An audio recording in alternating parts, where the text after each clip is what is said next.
할렐루야. 반갑습니다. 오늘 생명단에 오신 여러분들 이름을 환영합니다. 우리 성도의 교제하며 또 성경 보겠습니다. 앞뒤 좌우로 잘 오셨습니다. 반갑습니다. 성도의 교제하겠습니다. 네. 반갑습니다. 반갑습니다. 네. 하나님 말씀 보겠습니다. 사도행전 18장 24절에서 19장 7절까지 보겠습니다. 두 가지 사건 함께 보는데요. 사도행전 18장 24절에서 28절까지고 곧 이어서 19장 1절에서 7절까지 계속해서 교독하도록 하겠습니다. 제가 먼저 읽겠습니다. 알렉산드리아에서 난 아볼로라는 유대인이 에베소에 이르니 이 사람은 언변이 좋고 성경에 능통한 자라.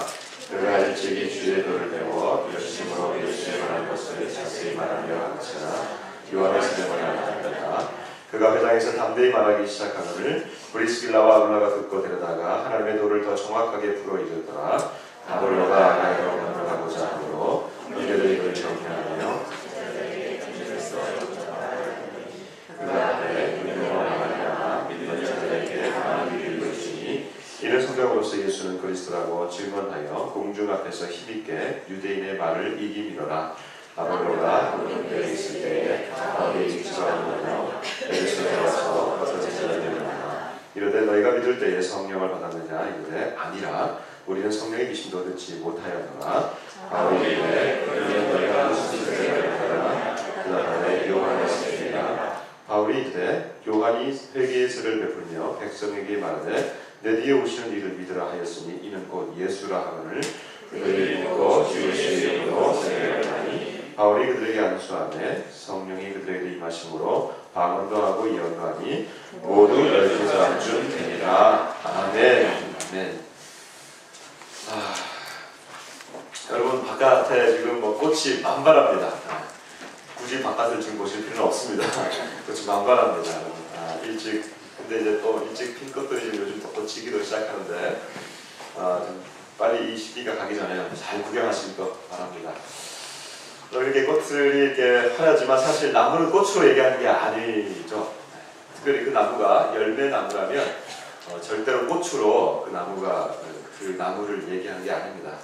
그러니까 그 나무의 꽃은 만약에 그 나무가 열매나무라면 그 나무의 꽃은 그 열매를 피기 위한 과정에 있다라고 얘기할 수 있을 것입니다. 그러니까 아무리 이쁜 벚꽃이나 이제 좀 있으면 아카시아도 필 텐데 이 꽃들이 아무리 별로 그렇게 중요한 그 나무에게 있어서는 아주 완전한 것이 아니라고 하는 것입니다. 우리 인생도 마찬가지 같습니다. 우리 인생도 꽃이 있습니다. 꽃다운 시기가 있습니다. 그러나 이 꽃다운 시기가 인생을 인생되게 하지 않습니다. 우리 신앙도 마찬가지입니다. 신앙도 꽃이 있습니다. 그러나 열매를 맺게 하는 온전케 하는 뭔가가 있습니다. 오늘은 특별히 이 말씀을 통해서 우리가 우리의 신앙을 온전케 하는 것이 무엇인가 이것을 같이 말씀을 통해서 좀 살펴보려고 합니다. 본문은 좀 이 바울이 3차 전도여행을 떠나는 그런 것인데요. 제가 잠깐 다시 한번 지도를 보면서 말씀 좀 드리겠습니다. 지난주에 우리가 3차 전도여행을 살짝 지나갔는데 아마 이 3차 전도여행은 또 지도는 똑같아요. 항상 똑같습니다. 왜냐하면 지명이 바뀌는 게 아니기 때문에. 그러나 바울이 가는 곳이 바뀝니다. 여러분 잘 보시면 이해가 가실 거예요. 지난주에 우리 예루살렘까지 와가지고 그렇죠? 그리고 다시 이제 안디옥으로 가서 이곳에서 출발합니다. 이제 마지막 안디옥 교회를 거쳐서 출발하는 3차 전도 여행입니다. 이제 더 이상 안디옥 교회로 돌아오지 못합니다. 그리고 난 다음에 이제 어디로 가냐면요. 이게 지난주에 갈라디아와 부르기아 해서 저 위쪽 지역으로 다니다가 주 전체를 뛰어넘어서 오늘 오신 곳이 어디냐면 저쪽 보시면 첫 번째 빨간색 보면 에베소 보이십니까? 네. 보이시죠? 네, 감사합니다. 이제 보이실 겁니다. 에베소. 지난번에 건너가지고 어디로 가냐면 저 고린도 보이십니까? 예. 보이시죠? 안 보인다고 말하면 안 되죠. 에베소와 고린도 이 두 군데가 굉장히 중요한 교회라고 말씀을 드렸습니다. 자, 왜 오늘 제가 고린도를 얘기하냐면 아볼로라고 하는 사람이 에베소 다시 보여주세요. 에베소에 있다가 다시 바다를 건너서 고린도로 갑니다. 그리고 한 다음 다시 에베소로 옵니다. 자, 여기를 한번 보여주십시오. 이집트가 보이죠? 아니. 살아계신 거 말고 아직은 살아계신 게 아니고 어디로 갔어요? 네, 여기 보십시오. 네, 이집트를 한번 보여주십시오. 여기가 지금 우리 예루살렘이고 오늘 잠깐 이집트를 봐야 되기 때문에 그렇습니다. 여기 이집트 보이시죠? 오늘날 이집트고 옛날에 애굽이라는 것입니다. 이 지역이 어디냐면 오늘 나와 있는 알렉산드리아입니다. 자, 이 지도를 그대로 놔두시고 잠깐 우리 또 말씀을 좀 보겠습니다. 지금 그래서 오늘 이 지도를 좀 잠깐만 보면서 얘기할 텐데요. 에베소라고 하는 지역을 중심으로 해서 우리가 좀 보게 됩니다. 특별히 이제 아굴라라고 하는 사람이 등장을 해가지고 이제 아굴라라고 하는 사람이 에베소에서 잠깐 머물다가 고린도로 넘어가고 그리고 다시 이제 이 고린도 넘어갔을 때 저 에베소에 지금 이 바울이 그 에베소로 건너가는 그러한 장면이 바로 오늘 이 장면입니다. 자, 그러면 도대체 이 아볼로라고 하는 사람은 누군가라고 하는 것에 대해서 잠깐 제가 설명을 좀 드리겠습니다. 우리 24절, 25절 보겠습니다. 같이 한번 보겠습니다. 같이 한번 읽어보겠습니다. 시작. 알렉산드리아에서 난 아볼로라 하는 유대인이 에베소에 이르니 이 사람은 언변이 좋고 성경에 유통한 자라 그가 일찍이 주의 도를 배워 열심으로 예수에 관한 것을 자세히 말하며 가르치나 요한의 세례만 알따름이라. 아볼로, 초대교회 아주 중요한 지도자 중에 한 사람이 나타났습니다. 그 사람이 바로 아볼로입니다. 이 사람이 누구냐? 알렉산드리아에서 났다. 제가 여기서 조금 이 지도를 좀 멈춰달라는 거예요. 이 알렉산드리아가 바로 여기입니다. 여기 잘 보세요. 여기 이집트에 있는 여기 알렉산드리아, 요 해변 도시입니다. 이 알렉산드리아가 언제적 도시냐?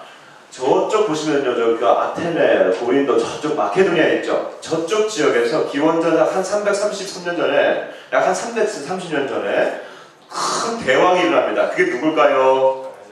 알렉산더입니다. 그래서 알렉산드리아라고 하는 도시를 여기 전체를 다 점령하게 되거든요. 그러면서 이 북아프리카까지도 점령하기 위해서 이 이집트에다가 도시를 세우기를 명하는데 그가 생전에 세우지 못하고 그 후에 이제 세우는데 그 도시가 알렉산드리아라고 합니다. 그러니까 이 알렉산드리아에는 저쪽 지역에 있는 사람들, 알렉산더 대왕과 함께 어떤 사람들이 누구냐 하면 이제 그리스 사람들이기 때문에 그리스 사람들이 많이 여기 거주하고 있었고 그 다음에 이스라엘 이쪽 사람이니까 이스라엘 사람들이 이쪽 알렉산드리아는 굉장히 많이 거주를 하고 있었습니다. 그러니까 이게 알렉산드리아인데 이 도시인데 이제 꺼주세요.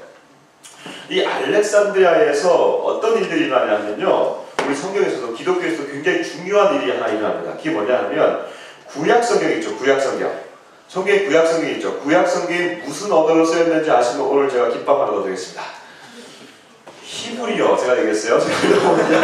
히브리어로 쓰여져 있었습니다. 그런데 이 히브리어로 쓰여져 있었던 이 언어를 신약시대의 언어가 무슨 언어일까요? 제가 또 얘기할게요. 헬라어입니다. 그러니까 이 구약시대의 성경을 히브리어를 신약성경 헬라어로 번역한 게 있어요. 왜냐하면 아까 얘기했지만 여기 뭐 이집트 사람들이나 이런 사람들한테 막 알려주려면 그 당시 언어로 써야 될 거 아닙니까? 그렇죠? 헬라어를 번역했어요. 이게 뭐냐면 성경에서 70명이 번역했다고 해가지고 70인 역이라고 합니다. 이 70인 역이 굉장히 우리 기독교에 있어서는 중요한 번역이 되는 것입니다. 이런 일들이 바로 이 알렉산드리아에서 나타났어요. 이 알렉산드리아가 그 당시 세계에서 가장 큰 오늘날 미의회 도서관이 가장 큰 도서관인데 우리 국회 도서관보다 훨씬 크죠? 그거보다 훨씬 더 많은 장소를 보유한 도서관이 그 당시 있었다고 합니다. 자, 여기에서 지금 아볼로라고 하는 사람이 나타났어요. 자, 그럼 왜 제가 이렇게 알렉산드리아에서 얘기하느냐? 이 알렉산드리아에서 어떻게 이 사람들이 예수님에 대해서 알았는지는 아무도 기록이 되어 있지 않아요. 근데 이 알렉산드리아에서 아볼로가 나왔대요.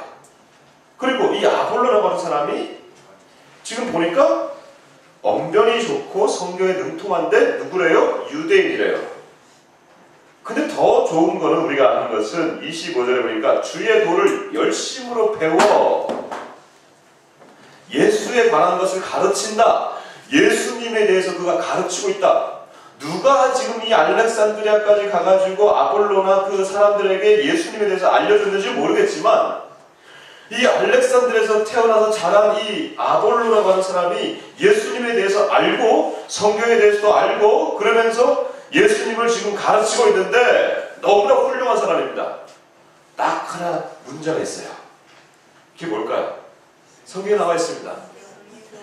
요한의 세례만 알따름이라. 아니 다 좋은데 하나가 부족해. 근데 이 하나가 너무 커요. 요한의 세례만 안다. 그러면 도대체 이 요한은 누구고 요한의 세례는 뭐길래 부족한데 너무 부족할까요? 여러분 성경에 보면 요한이라고 하는 사람이 많이 나옵니다. 그쵸? 예수님의 제자도 요한이에요. 근데 여기서 요한의 세례는 예수님의 제자 요한이 아니에요. 누굴까요? 세례 요한. 이 세례 요한은 누구냐면 예수님이 오시기 바로 직전에 나타나서 그가 강변에서 세례를 주었던 사람입니다. 심지어 예수님도 이 사람에게 세례를 받았어요.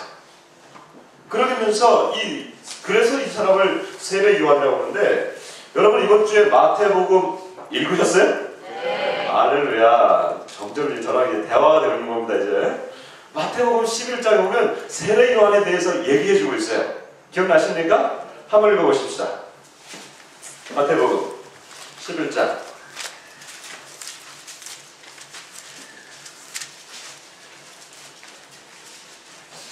13절.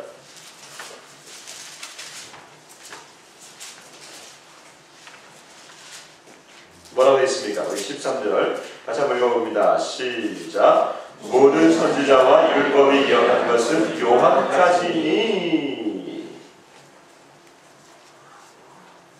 뭐라고 했습니까? 선지자와 율법이 예언한 것은 요한 때까지다. 즉 요한의 시대까지와 그 다음의 시대는 누구의 시대로 변하냐면 예수님의 시대로 변하는 겁니다. 바로 마지막 선지자, 그 다음에 율법 시대를 마지막으로 끝내는 사람이 바로 요한인데, 이 요한이 어떤 사람이냐면요, 예수님 바로 오실 길을 예비하는 선지자로 있는 거예요. 그러면 이 마지막 선지자인 요한이 베푼 세례는 도대체 무슨 세례길래 요한의 세례만 안다 그럴까요? 마태복음 한번 보십시다. 마태복음에 또 보면요, 3장에 보면 이 요한이 무슨 세례를 베풀었는지 알게 될 것입니다. 마태복음 3장, 여러분 연속해서 나타나는 단어를 잘 보시면 됩니다. 1절, 2절. 마태복음 3장 1절, 2절 시작. 그때에 세례 요한이 일러 유다 광야에서 전파하여 말하되 회개하라 천국이 가까이 왔느니라 하였으니. 2절 나와 있죠. 그 다음에 또 하나 보겠습니다. 7절 한번 보겠습니다. 거기 반에 있는 7절 시작. 요한이 많은 바리새인들과 바리새인이 세례를 부는 대로 오는 것을 보고 이르되 독사의 자식들아 누가 너를 가르쳐 임박한 진노를 피하라 하느냐. 8절. 그러므로 회개에 합당한 열매를 맺고. 연속해서 나타나는 단어가 뭡니까? 회개예요. 회개. 그럼 무슨 세례일까요? 회개의 세례예요. 이거 정확하게 요한이 자기 입으로 얘기합니다. 11절 한번 읽어보시면 되겠습니다. 시작. 나는 너희로 회개하기 위하여 물로 세례를 베풀거니와 내 뒤에 오시는 이는 나보다 능력이 많으시니 나는 그의 신을 들기도 감당하지 못하겠노라. 그는 성령과 불로 너희에게 세례를 베푸실 것이요. 아멘. 우리 말씀을 읽으면 그대로 됩니다 하면서 그 뜻에서 우리 아멘 하시는 겁니다. 자, 그러면 여기 보니까 요한이 베푼 세례는 회개의 세례다. 근데 내 뒤에 오시는 이는 무슨 세례래요? 성령과 불의 세례. 그러니까 이거는 다른 말로 하면 그냥 성령 세례를 하면 되겠습니다. 왜냐하면 오순절 때 불과 함께 성령이 없기 때문에 그냥 성령 세례를 하면 되겠어요. 그러면 지금 요한이 지금 베푸는 세례는 회개의 세례라고 하는 것인데, 다른 말로 하면 계속 촉구하고 있는 게 뭐냐면 회개하라, 회개하라, 회개하라는 거예요. 자, 그러면 여러분 회개를 준비하고 회개를 촉구하는 그런 세례를 여러분이 만약에 지금 그 요한의 세례를 받는다고 한다면, 여러분 회개라는 것 자체가 온전한 거예요? 아니요, 회개라고 하는 것은 뭔가를 예비하는 겁니다. 여러분 회개가 뭡니까? 회개는 내 마음을 다시 한번 돌리는 것이고, 내가 이것은 하나님께서 죄라고 하는 것에서부터 나를 돌이키는 그러한 작업이 바로 회개예요. 슬퍼하고 이것을 깨닫고 슬퍼하고 돌이키는 과정이 회개인데, 회개는 뭔가를 준비하는 과정일 뿐이에요. 그렇죠? 그러니까 지금 이 요한이 베풀고 있는 이 세례의 회개의 세례는 뭔가를 지금 준비하는 온전하지 못한 세례라고 하는 것이죠. 그러면 만약에 여러분 말이죠. 제가 지금 매주 회개의 세례만을 여러분들에게 제가 가르친다. 그러면 우리 교회는 어떻게 될까요? 맨날 여러분 분위기 침울할 겁니다. 여러분 한 주간 어떻게 사셨습니까? 우울감에 빠져 사셨습니까? 원망 가운데 사셨습니까? 회개하십시오. 하루 이틀 좋죠. 맨날 오셔가지고 회개하십시오. 회개하십시오. 그러면 우리 교회 전체 분위기가 어떻게 되면 여기 전체 침울해질 거예요. 목사님 또 회개하라고 그러네. 자기는 얼마나 달라고 이렇게 하면서 그렇게 되는 거예요. 회개의 세례는 뭔가를 좀 준비하는, 그 안에 뭔가 채워지는, 회개하게 되면 우리 마음 가운데 새롭게 되면 그 안에 뭔가 채워진 것이 있어요. 그럼 대안이 뭐예요? 오늘 지금 보니까 이 요한이 말하고 있는 대안은, 그 다음 대안이 바로 그거예요. 세례요한에 있는 거 뭐예요? 성령으로 세례를 주겠다. 성령과 불로 세례를 주겠다. 다른 말로 하면 성령 세례라고 하는 것입니다. 그럼 들어보셨습니까? 성령 세례? 성령으로 세례를 받는 것입니다. 자, 돌아오시면요. 그러면 이 아볼로라고 하는 사람이 다시 돌아오겠습니다. 그러면요. 다시 아까 사도행전에서 돌아옵니다.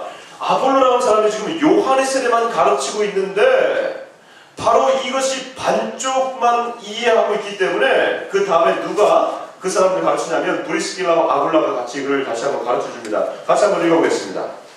같이 한번 읽어봅니다. 사도행전 18장 돌아옵니다. 26절로 같이 한번 가겠습니다. 26절 시작. 그가 회당에서 담대히 말하기 시작하거늘 브리스길라와 아굴라가 듣고 일어나가 하나님의 도를 더 정확히 풀어 이르더라. 아멘.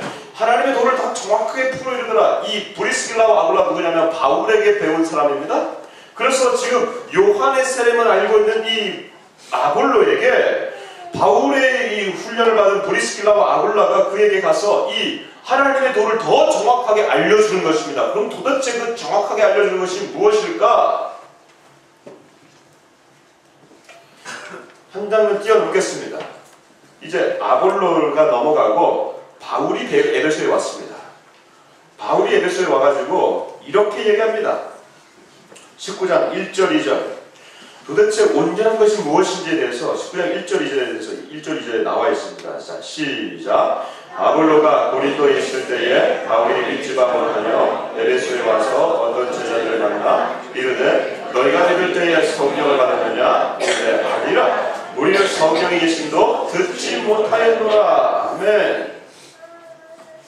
여기서 지금 이들이 어떤 사람인지에 대해서 알려주고 있습니다. 특별히 19장 1절에 보니까 아볼로에 대해서 언급을 하면서 그 에베소 사람들을 지금 만나고 있는 것이거든요. 그러니까 아마 이 에베소 사람들은 여전히 아볼로의 영향이 있는 사람이에요. 어떤 사람들입니까? 요한의 세례만 알고 있는 사람들이에요. 반쪽 세례만 알고 있는 사람들이 지금 이 바울을 만나게 된 것입니다. 근데 바울이 이렇게 묻습니다. 너희가 믿을 때에 무엇을 받았느냐? 성령을 받은 거냐. 너희가 믿을 때에 성령을 받았느냐? 라고 말하면요. 여기에 대해서 이렇게 얘기하고 있습니다. 우리는 성령이 있는 것도 듣지 못했습니다. 도대체 성령님이 누구십니까? 여러분, 성령님이 누구예요? 아니, 다른 말로 해서 성령님은 우리 좀 이따 얘기하고 성령 우리가 언제 받아요? 여러분 알고 있는 분들 얘기해 보세요. 성령은 우리가 언제 우리 가운데 들어오십니까? 예수님을 내가 믿고 고백할 때 성령님이 들어오신 거예요. 여러분 예수님 믿습니까? 네. 성령님 그럼 내 안에 들어오시는 거예요. 우리가 어떻게 하느냐? 항상 우리가 아는 것은요, 성경을 통해서 얘기를 해야 돼요. 고린도전서 한번 보십시다. 고린도전서 12장 3절. 목회자가 막 소리 지른다고 해가지고 그게 되는 게 아니에요. 목회자가 소리 질 수 있는 것도, 여러분들 아멘할 수 있는 것도 말씀에 나와 있을 때 우리가 아멘하는 것입니다. 3절 한번 읽어보겠습니다. 고린도전서 12장 3절 같이 한번 읽어봅니다. 278페이지 읽어봅니다. 시작. 그러므로 내가 너희에게 아뢰노니, 이 말이 안 되는 거예요. 왜? 믿을 때 성령을 받는 거거든요. 근데 믿을 때 성령을 받았느냐라고 질문하는 것 자체가 말이 안 되는 거예요. 그러니까 사람들이요, 이렇게 이것을 해석합니다. 어떻게 하냐면요, 이거 봐라. 사람이 우리가 예수를 믿음에도 불구하고 성령을 받지 못하는 사람들이 많이 있다. 그러니까 당신은 지금 아무리 예수를 믿는다 하더라도 성령을 못 받았으니까 지금부터 성령을 받아야 된다. 이게 주로 어디서 얘기하냐면 이제 오순절 계열, 우리말로 하면 이제 순복음 계열에서 그렇게 얘기를 해요. 내가 아무리 얘기해도, 내가 아무리 예수를 믿는다 해도 내 안에 성령이 없다는 걸 우리 다 느끼잖아요. 그렇죠? 느끼잖아요. 나만 느끼 한번 이래. 우리가 성령이 없다는 걸 느끼면서 우리가 이렇게 딱 지적을 해버리면 바로 네가 성령을 받지 못했기 때문에 그렇죠. 특히 오늘 이 사도행전을 보니까요, 예수 이름으로 세례를 주고 안수를 하니까 성령이 그 다음에 내리거든요. 이것 봐라. 여러분들이 지금 아무리 예수를 믿는다고 해도 성령을 받지 못했기 때문에 여러분이 방언을 하지 못하는 것이고 예언을 하지 못하는 것이고 각종 은사들이 우리 가운데 없는 것은 바로 성령이 없기 때문입니다. 이렇게 하면요, 굉장히 이것이 설득력이 있고 타당해 보여요. 예를 들면 이런 겁니다. 여러분들이 적용해보면요, 여러분들이 지금 예수 믿은 지 오래되셨지만 지금 성령을 받지 못했다, 성령 세례를 받지 못했다, 이런 말이거든요. 여러분이 아무리 예수를 믿은 지 오래됐다 하더라도 지금 성령 세례를 받지 못했기 때문에 방언을 못하는 겁니다. 자, 이 가운데 방언 못하시는 분들 손 들어보세요. 들지 마시고. 방언 못하시는 분들 손 들어보세요. 여러분들 지금 방언을 못하는 것은 성령을 못 받았기 때문에 방언을 못하는 거예요. 오늘부터 성령 받을 때까지 이곳을 떠나지 마시고 기도하십시오. 산속에 들어가서 기도하십시오. 언제까지? 성령을 받을 때까지. 이렇게 되는 거예요. 여러분, 이렇게 하면요, 굉장히 이게 교회나 우리 성도들에게 있어서는 효과적입니다. 왜? 뭔가를 받아야 되니까. 입으로 방언을 얘기한다든지 아니면 성령의 병 고치는 은사들을 우리가 받든지 할 때 이게 우리가 성령을 받은 것처럼 되는 거거든요. 그러면요, 여러분 아마 이 안에 있는 많은 분들이 내가 방언을 못하는데 막 반응을 할 거예요. 여기서 나는 내가 성령을 못 받았으니까 내가 방언을 받아야 되는구나. 아니 방언을 못 받았으니까 내가 성령을 받아야 되는구나. 오늘부터 나는 성령을 구하리라. 성령을 구하는 거 맞아요. 그러나 성령을 내가 받아가지고 내가 방언하고 이런 게 아니라는 거예요. 이건 잘못된 거예요. 성령님에 대한 잘못된 오해가 있는 겁니다. 여러분, 내가 성령을 받아가지고 내가 방언을 하리라, 무슨 병 고치는 은사를 받겠다 이러고 라고 하는 것은 성령님에 대해서 여러분들이 심각한 오해를 갖고 있기 때문에 그래요. 성령님은 누구시냐? 성령님은 삼위일체 하나님의 한 분이세요. 다른 말로 하면 성령님은 하나님이세요. 성부 하나님, 성자 하나님, 성령 하나님. 할렐루야. 그럼 이거 좀 믿음으로 고백하는 겁니다. 성령님은 우리 가운데 있는 하나님이세요. 우리가 아버지 하나님을 높여드리듯이 성령님도 하나님이시고, 성령님이 그분이 하나님이 우리에게 하나님, 내가 하나님 가져야겠습니다 한다고 하나님 우리 가운데 들어올 게 아니잖아요. 언제? 예수를 믿을 때. 사실은요, 더 정확하게 말하면 예수님을 믿게 해주는 분도 성령님께서 선작업을 하시는 거예요. 우리의 죄악된 영혼이 예수님을 알지 못하고 거부하는데, 너희가 불순종 가운데 행하던 그 죽어버린 영혼 가운데 성령이 바람이 훅 불어서 우리를 살리시고 우리의 영혼으로 하여금 하나님에 대해서, 이 복음에 대해서 반응하게 하시는 분이 성령님이시잖아요. 근데 마치 우리가 마치 우리 손에 잡아가지고 중무락 하듯이 성령 받아야 된다, 이것이 아니라고 하는 것이죠. 그러면 지금 바울이 질문하고 있는 거 다시 한번 질문합니다. 너희가 믿을 때 성령을 받았느냐라고 하는 것은 너희가 믿음에도 불구하고 성령을 못 받은 것이 아니라 너희가 지금 잘못 믿고 있다고 하는 것이죠. 너희의 믿음이 지금 반쪽짜리 믿음이라고 하는 것이에요. 왜? 요한의 세례, 회개의 세례만 있기 때문에 그렇다는 것이에요. 즉 요한의 세례를 넘어서 어디로 가야 되느냐?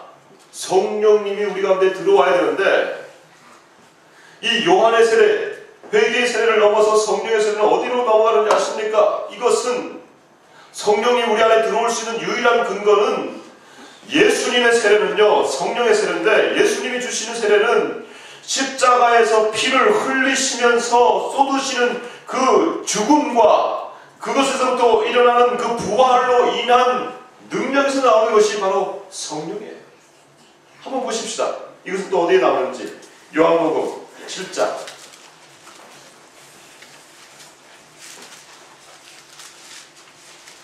37절에서 39절 한번 보겠습니다. 유명한 본문이죠.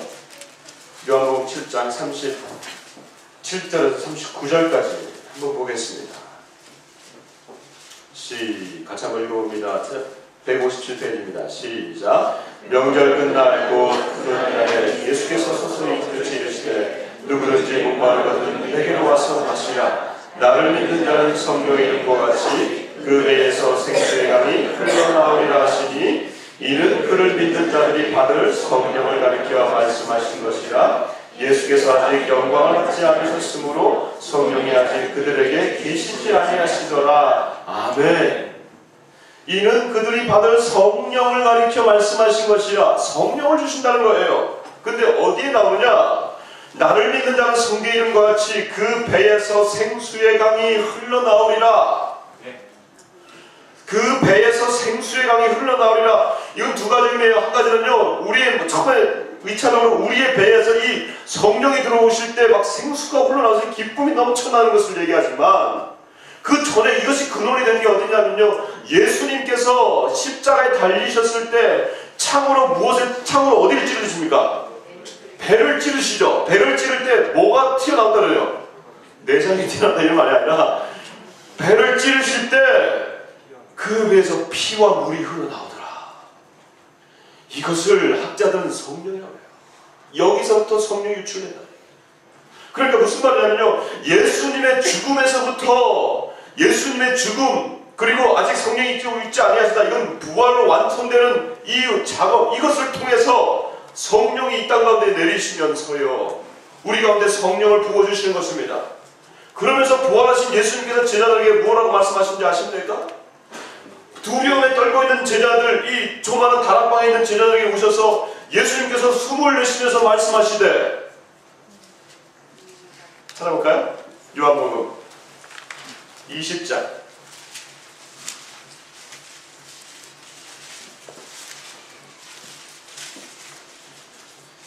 조금만 더 찾아봅시다. 20장 19절부터 22절까지 한번 쭉 한번 보겠습니다. 좀 배경 좀 보려고. 20장 19절부터 22절까지 우리 같이 한번 교독하겠습니다. 이날 곧 안식구 첫날 저녁에 제자들이 유대인들을 두려워하여 모인 곳에 문들을 닫았더니 예수께서 오사 가운데 서서 이르시되 너희에게 평강이 있을지어다. 이 말씀을 하시고 손발에 머리를 보이시니 제자들이 주를 보고 기뻐하더라. 예수께서 또 이르시되 너희에게 평강이 있을지어다. 아버지께서 나를 보내신 것 같이 나도 너희를 보내노라.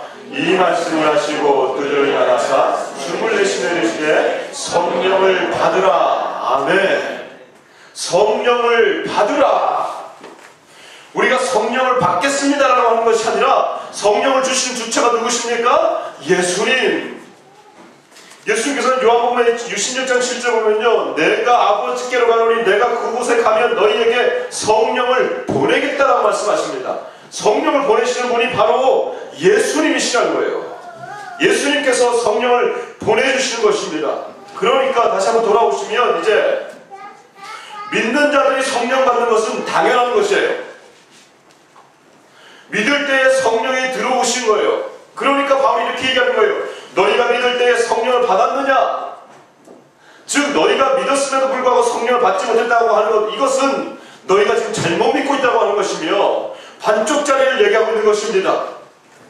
그러므로 성령을 받을 때에, 성령의 세례, 예수님을 믿을 때에 이 성령을 분명하게 알 때에 우리의 믿음이 온전하게 되는 거예요.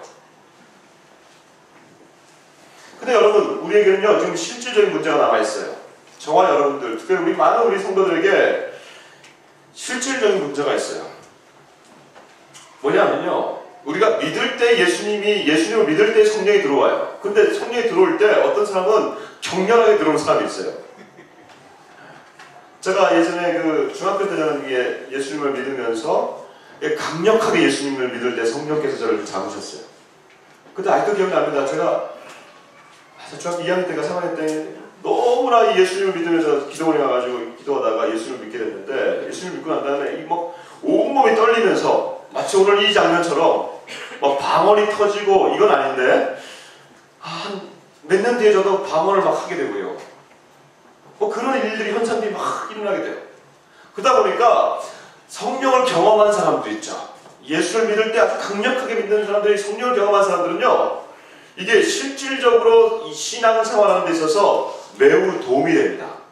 아마 이런 사람들이 있을 거예요. 그쵸?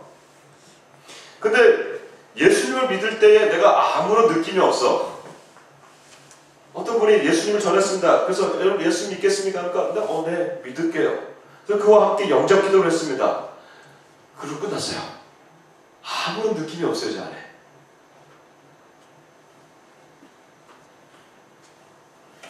그러면 이것도 잘못된 거예요? 잘못된 거 아니에요. 그러다 보니까 성령을 받으라라고 얘기하면 이 첫 번째 경험한 사람들, 이거는요, 이 사람들은 이 경험이 있으니까 그래, 성령을 더 받아야 돼, 이런 분들이 있고, 그 다음에 아무런 경험이 없는 사람들은 내 삶에 내가 예수님을 믿는다고 하는데도 아무런 그런 내 영적 변화들이 없어요. 그래서 고민하는 사람들이 있어요. 이 가운데도 계시죠? 고민하고 있는데 많은 분들이 근데 아무런 변화가 없어요. 목사님 이런 분들이 있어요. 그래서 영적 갈망들이 있어요. 예수님을 믿어서 강렬하게 내가 성령님에 대해서 반응한 사람들, 또는 아무런 반응이 없이, 아니면 그냥 그런 것에 대해서 너무나 영적인 현상에 대해서 내가 거부하고 있는 사람들, 저는 오늘 두 부류에게 다 얘기하고 싶습니다. 아무리 내가 예수님을 믿고 예수님에 대해서 내가 격렬하게 반응하고 성령이 나를 잡았다 하더라도, 내지는 내가 성령님의 이런 부분에 대해서 난 무지하고 난 별로 알고 싶지도 않고 그런 것에 대해서 너무 광신적이다라고 하는 사람들에 대해서도 얘기하고 싶습니다. 그럼 뭐냐?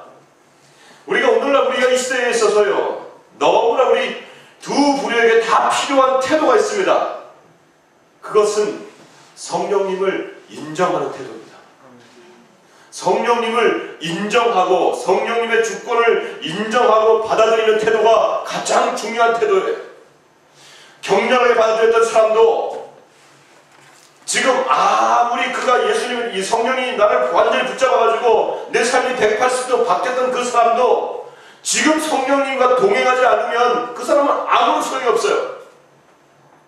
더구나 성령님이 여러분들을 이끄는 데도 불구하고 나의 영혼이 성령에 대해서 거부하고 반성령적 태도를 취하고 있다면 그분도 지금 회개하시고 내 안에 갈망이 없구나, 영적 갈망이 없구나, 이런 것에 대해서 내려놓으시고 회개하시고 성령님을 인정하시고 구하는 태도가 너무 필요합니다.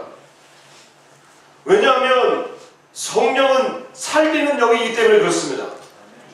성령은 우리를 살리시는 영이에요. 우리의 영혼은 계속해서 여러분 한 주간 사시면서 말씀을 읽자고 제가 지난주에 권면했고 말씀을 우리를 묵자고 권면했지만 그 말씀을 읽을 때에 성령이 여러분의 마음을 감동시키지 않으면 이 말씀은 그냥 하나의 문자에 지나지 않는 거잖아요. 이 죽은 문자가 어떻게 우리를 살릴 수 있습니까? 이 문자가 우리를 살리려면은 성령님이 운행하셔야 되는데 성령님이 우리 가운데 들어오셔서 우리를 띄워주는 작업, 그것이 성령의 조명하심인데 성령의 역사가 일어나야 되는 것이죠. 예수님께서 말씀하셨지 않습니까? 내가 너희를 보내노니 성령을 받으라. 숨을 내쉬면서 내쉬는 이유가 왜 숨을 내쉬는 겁니까? 이 숨을 내쉬는 장면 어디서 많이 보시지 않으셨습니까? 어디서 보셨습니까? 예수님께서, 아니 하나님께서 인간을 만드시고 그 코에 무엇을 불어넣으시죠? 생기를 불어넣으시니 지금 또 어떻게 하십니까? 예수님께서 너희를 보내니 성령을 받으라. 왜? 성령은 영이시니까, 성령은 이런 생기니까, 바람이니까. 성령의 바람이 우리 가운데 들어오지 아니하면 우리의 영혼은 매일매일 죽는 거예요. 여러분, 우리가 성령을 얘기할 때, 우리 한국교회에 대해서 특별히 우리 한국교회를 얘기했을 때 성령을 얘기하면 우리는 70년대, 80년대 이런 얘기를 해요. 제가 아버지랑 저희 뭐 아까도 오면서 우리 봉천동 지나왔는데 봉천동 지나올 때마다 기억나는 교회가 있어요. 저희 아버지와 함께 같이 세웠던 교회가 봉천동에 있었어요. 초기에는요, 저희 아버지가 제가 또 개척한다 그러니까 그 개척교회 얘기를 많이 했어요. 초기 개척교회 얘기를. 우리는 말이야, 우리 때는 일주일에 2번씩 모여서 철야기도를 했다. 철야기도 아십니까? 밤새도록 하는 거예요. 새벽 4시까지 철야기도 하고 그 다음에 새벽 예배 드리고 그냥 집에 가는 거예요. 여자 집사님들이 그 당시에요, 진짜 그때 한 10명도 안 되는 여자 집사님들, 우리 어머니랑 이제 아버지랑 같이 모여서 기도를 하는 거예요. 그 2층 교회에서 모여가지고 밤새도록 기도하다가 주야! 주야! 하다가 한 새벽 한 1시 정도면 이제 라면 끓여 먹고 그리고 다시 또 힘 얻어가지고 또 막 울고 기도하다가 한 4시쯤, 4시나 4시 반쯤 되면 이제 새벽 예배 드리고 그렇게 일주일에 2번씩 했어요. 여자들 안 쫓겨난다 몰라 지금 생각해보니까. 우리가 그때는 70년대, 80년대 막 그때 교회가 세워질 때는 성령님에 대해서 막 간구하는 태도가 있었어요. 그러니까 우리가 한국교회의 성령 얘기하면 항상 우리는 과거지향적이에요. 그렇죠? 여러분, 이게 얼마나 슬픈 현실입니까 지금? 성령님은 항상 살리는 영이고 살리는 것은 현재며 그 다음에 미래인데 우리의 지금 이 현상은 지금 과거지향적인 성령론이라고 하는 것이에요. 그래서 예전에 성령에 대해서 아주 반박했던 사람들이 있습니다. 특히 보수적인 교회에서는요, 성령에 대해서 반박해가지고 아예 이 성령에 대해서 터부시하면서 성령의 역사를 터부시하는 교회가 있어요. 7, 80년대 교회가 막 성장할 때는요, 이 성령님 운동을 통해가지고 여의도 순복음교회나 이런 교회들은 성령을 확 성냈던 교회가 있어요. 그러나 두 교회 다, 두 진영 다 지금 다 같이 성령님의 역사에 대해서는 부정을 하거나 아니면 무감각해지는 그런 상황이 지금 오늘날 상황이에요. 여러분, 우리가 이렇게 해서 되겠습니까? 너희가 믿을 때 성령을 받았느냐라고 말씀하실 때에 이 말씀을 여러분 우리가 다시 한번 생각해보시기 바랍니다. 예수 믿는다고 하는 것은 성령님을 받아들이는 것이고 그 성령으로 살아가는 것을 얘기하고 있는 것이에요. 저와 여러분이 지금 성령으로 살아가지 못한다면 과거에 내가 믿었을 때 예수님이 성령님이 나를 잡았다고 하는 것을 만족해한다면 그것은 지금 아무런 의미가 없어요. 내가 오늘 지금 이 시간에 성령님을 구하고 성령님을 받아들이고 성령님을 더 충만하게 되는 것, 그래서 우리는 성령 충만을 받으라고 하는 것입니다. 성령을 소멸하지 말라고 하는 것, 성령님이 인격적인 분이시기 때문에 내가 성령님을 인정하지 않거나 구하지 않으면 성령님은 내 안에서 그냥 훅 꺼져버려요. 그러니까 마치 다시 한번 우리가 구할 때 하나님께서 우리 가운데 코에 생기를 불어넣듯이 예수님께서 숨을 내쉬듯이 성령을 받으라고 할 때 바람처럼 우리 가운데 들어올 때에 우리 영혼이 열리는 거예요. 저는 여러분의 영혼이 열려지기를 바랍니다. 아무도 여기에 대해서 닫혀지지 마시고 성령님에 대해서 계속적으로 열어가시면서 성령님 나를 인도하여 주십시오. 성령이여 성령이여 성령이여 임하소서. 이렇게 우리가 기도하면서 나갈 때 성령이 충만한 가정과 교회가 이 민족이 되는 거예요. 저희 외할머니죠. 외할머니가 지난 금요일날 돌아가셨어요. 그저께 돌아가셨어요. 어제 이틀 자고 해가지고 다 마치셨어요. 향년 99세로 돌아가셨습니다. 많이 사셨어요. 1912년생이에요. 김일성과 똑같은 나이에요. 진짜 오래 사셨어요. 근데 이분이 평생, 정말 제가 볼 때는 너무나 평생 진짜 한마늘 인생을 사신 분이에요. 왜냐하면 딸만 넷이었는데 이분이 그 남편이 6.25 때 돌아가셨어요. 아니 6.25 때 좀 좌익분자로 하셔가지고 나중에는 이분이 굉장히 엘리트셨는데 외할아버지가 엘리트셨는데 그 당시 1920년 30년대 엘리트들은 주로 사회주의 운동을 하지 않았습니까? 그래서 그쪽 운동을 하다가 나중에 잡혀가지고 옥살이 하시다가 돌아가신 거예요. 그러니까 그 평생의 한이 이 딸 넷을 기르면서 얼마나 했습니까? 그러니까 매일 우리 어머니와 우리 이모들 네 분에게는 매일 했던 얘기가 욕기, 그래서 욕쟁이 하나예요. 야이 드라라라라 야야야 야이 드라라라 욕이 얼마나 심한지 몰라요. 근데 이분이 말년에 예수를 믿으셨어요. 그래서 우리 다 모였는데, 이 가문이 다 모였는데, 우리 가문에 지금 목사가 7명이에요. 놀랍더라고요. 다 모여보니까 알겠어요. 가족장만 했거든요. 아무도 알리지 않고. 근데 제가 한 달 반 전에 이분 요양원에서 이제 돌아가시기 전에 우리 할머니한테 가서 제가 기도해주러 갔어요. 할머니 제가 왔어요. 그러니까 누구야? 광민이에요. 치매 걸리셨거든요. 왜? 또 직장 직장 갔어? 네, 갔다 왔어요. 갑자기 또 한 5분 있다가 또 누구야? 그러시고 그분이 저를 제가 어머니, 할머니 저를 위해서 기도해 주세요. 근데 다 치매 관련 모르는데 기도할 때만 이게 정신이 드는 거예요. 그러면서 저를 이렇게 붙들어서 이렇게 제 손에 잡고 기도를 해주시는 거예요. 저는 평생에 할머니가 저를 위해서 기도해서 처음 받아갔거든요. 그전에 기도 안 해줬거든요.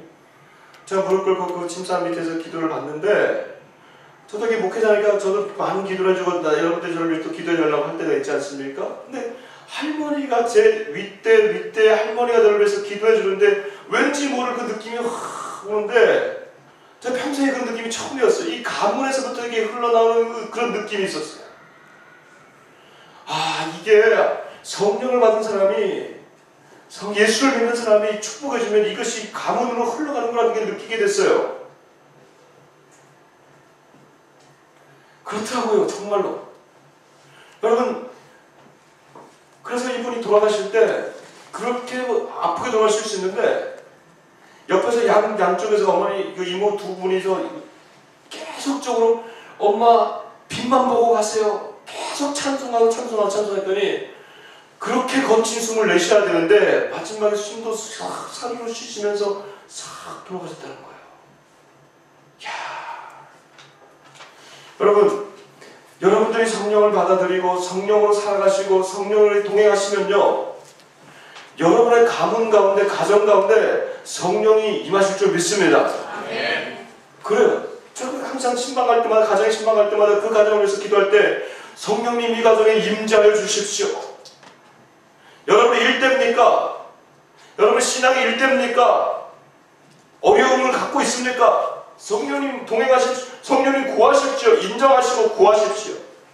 그리고 기도하십시오. 성령님 우리 가정에 임재하여 주십시오. 동네에 두고 내 동포, 내 가족, 하나님이 나는 갈 수 없어도 성령님 가서 임재를 위하여 주십시오. 기도하십시오. 우리 교회가 그런 교회가 되었으면 좋겠어요. 성령의 충만한 교회가 되기를 원합니다. 여러분, 성령님 우리 교회가 과거를 지향하는 교회가 아니라 우리는 지금 민족을 품고 어떻게 하면 이 한국 교회가, 어떻게 하면 저 북한에 교회를 세울까? 어떤 형태의 교회를 세울까? 성령님이 운행하시는 교회가 아니면 아무런 의미가 없지 않습니까? 성령님을 인정하고 구하는 교회, 그런 교회가 이 지역에도 세워지고 한남 안에도 더 세워지고 북녘 땅에도 세워질 때에 하나님이 일하실 줄 믿습니다. 그럼 우리가 성령님을 인정하십시다. 성령님을 구하십시다. 성령님 구할 때에 성령님은 반응하십니다. 왜? 인격적인 분이시니까. 성령님 사랑합니다 말하면 나도 너를 사랑한다 말씀하셔요. 아침에 눈을 뜰 때 성령님 나를 붙들어 주시고 나를 인도하여 주십시오. 그렇게 기도하면 이런 음성이 들릴지도 몰라요. 사랑하는 아들아, 사랑하는 딸아, 내가 오늘 너를 지켜주겠다. 왜? 인격적이시니까. 나와 말씀하시고 나와 대화하시고 나를 이끌어가기를 원하시니까. 그 성령님, 여러분 눈에 보이지 않는다고 안 계시는 게 아니에요. 바람도 안 보입니다. 그러나 있잖아요. 성령님 눈에 안 보이시지만 내 영을 다스리시고 내 영을 인도하시는 분이 성령님이세요. 여러분 불러보세요. 성령님, 성령님. 인정합니다. 성령님, 나를 인도하옵소서. 이렇게 고백하고 가면요, 성령님 반응하시는 분이 있어요. 세밀하게 바람 가운데 부르사시고, 어떨 때는 강력하게 내 마음을 붙드시고, 어떨 때 여러분은 죄악의 현장을 가려고 때 마음 가운데 갑자기 여러분의 이름을 부르면서 스탑! 멈춰라! 돌아서라! 말씀하실 것입니다. 구하고 인정할 때 성령님이 이번 한 주간에 여러분의 삶 가운데 들어오셔서 반응하시면서 개입하시는 역사가 있기를 주의 이름으로 축복합니다. 우리 교회가 함께 되었으면 좋겠습니다. 어제 우리가 이곳에서 새벽날에 기도회를 하는데 토요일마다 새벽날에 하잖아요. 이제 성령께서 운행하시면서 앞으로 이렇게 계속적으로 기도해야겠구나. 성령이 이끌리는 교회, 성령님을 인정하는 교회. 한 주간 여러분들 이번 주는 마태복음과 마가복음을 읽게 될 것입니다. 마가복음 읽을 때 성령이 조명하시는 그 교회가 되기를 주의 이름으로 축복합니다. 그래요. 우리가 정말 주님을 그러면서 주겠습니다. 다 같이 일어나십시다. 우리 살아계신 성령님 이 찬양 부르시면서 성령님께 우리가 반응하십시다.